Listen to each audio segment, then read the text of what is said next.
Assalamualaikum warahmatullahi wabarakatuh. Perkenalkan saya Sri Rahyostuti, calon guru penggerak angkatan 11 dari Kota Bukit Tinggi. Pada kesempatan kali ini saya ingin sedikit berbagi terkait kesimpulan dan refleksi Modo 1.1. Yang saya percayai sebelum mempelajari Modo 1.1 berkaitan dengan filosofi pemikiran Ki Hajar Dewantara adalah yang pertama, teacher center, di mana guru mendominasi pembelajaran. Dalam pembelajaran, saya terlalu banyak berceramah dan siswa hanya duduk diam mendengarkan. Yang kedua yaitu pembelajaran terfokus pada ketercapaian materi dan KKM atau mengutamakan aspek kognitif anak saja.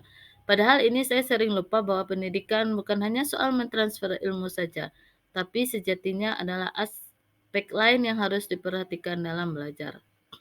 Yang ketiga, ketika guru kurang memahami karakteristik peserta didik, saya cenderung menyamaratakan kemampuan anak dengan melakukan pembelajaran yang sesuai dengan zona nyaman saya, tanpa memperhatikan perbedaan yang ada pada peserta didik saya. Yang keempat yaitu siswa pasif dan motivasi belajarnya rendah. Saya sering merasakan saat saya menjelaskan materi mereka lesu dan tidak bersemangat. Kemudian saat saya menanyakan kepada anak-anak apakah ada pertanyaan dan kebanyakan mereka hanya diam saja. Yang kelima, yang menjadi fokus utama saya adalah suasana belajar yang tertib, tenang, dan anak-anak memahami materi.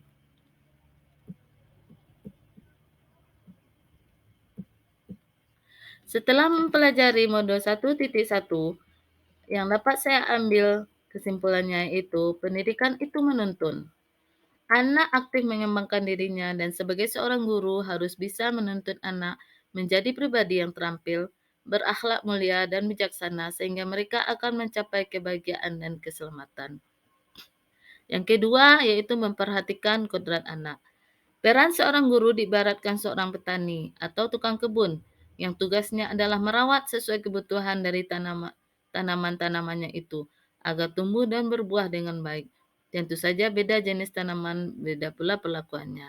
Jadi seorang guru kita dituntut untuk bisa memperhatikan bagaimana kodrat anak didik kita tersebut. Yang ketiga adalah budi pekerti. Guru senantiasa memperbaiki dirinya agar menjadi contoh bagi anak didiknya sehingga anak didik kita tersebut memiliki budi pekerti yang baik sesuai dengan yang kita contohkan.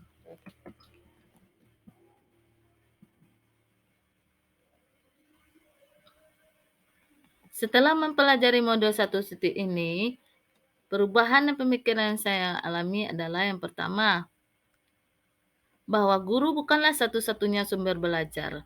Hal apapun yang ada di sekitar kita, di sekitar anak didik kita, bisa digunakan sebagai sumber belajar. Anak bebas memilih sumber belajar dan dari mana sumber tersebut yang akan mereka gunakan untuk belajar. Tugas kita sebagai seorang pendidik adalah menuntun dan mengarahkan mana yang baik dan yang tidak baik. Yang kedua, pembelajaran dipusatkan kepada siswa atau anak didik kita atau istilahnya student center. Dengan aktivitas pembelajaran berpusat pada anak didik akan mendorong siswa menjadi lebih aktif karena anak didik terlibat dalam proses pembelajaran sehingga mereka dapat mengkonstruksikan pengetahuannya. Yang ketiga, lebih menghargai setiap karakter belajar anak didik kita. Mereka terlahir berbeda, pada setiap individu memiliki keunikannya masing-masing. Saya sadar dengan adanya perbedaan ini akan menjadikan pembelajaran lebih berwarna. Sebagai seorang pendidik, saya harus dapat menuntun anak didik saya sesuai dengan kodratnya. Setelah mempelajari mode 1.1 ini, perubahan dari perilaku yang saya alami yang pertama adalah saya mengemas pembelajaran yang lebih menarik, bervariatif, sehingga diharapkan bisa menyenangkan anak didik saya dalam kegiatan proses belajar mengajar. Kemudian, saya memberikan kebebasan kepada anak didik saya untuk mengembangkan ide, berpikir kreatif, mengembangkan bakat atau minat anak didik, atau istilahnya mereka belajar. Tetapi saya tidak memberikan kebebasan secara mutlak. Saya selalu akan menuntun mereka dan mengarahkan mereka agar mereka tidak keluar dari hal yang wajar. Yang ketiga, Saya lebih mencermati perbedaan karakter dan mudah belajar anak didik saya. Saya bisa melakukan dengan berbagai cara seperti observasi wawancara atau melakukan pendekatan personal agar lebih dekat dengan anak didik saya.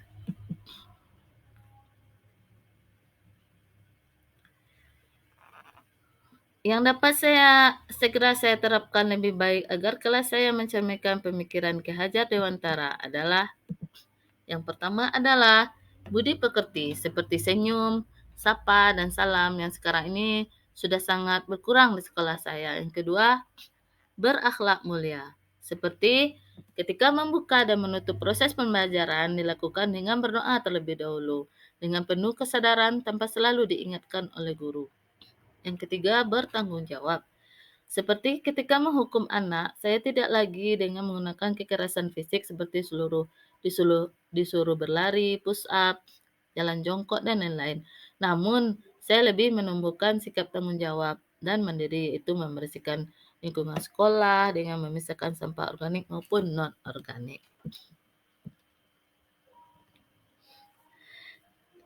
Dari kesimpulan modul titik 1 dari pemikiran Ki Hajar Dewantara, yang pertama, saya bisa menyimpulkan bahwa pendidikan itu adalah menuntun anak didik. Yang kedua, ada kodrat anak.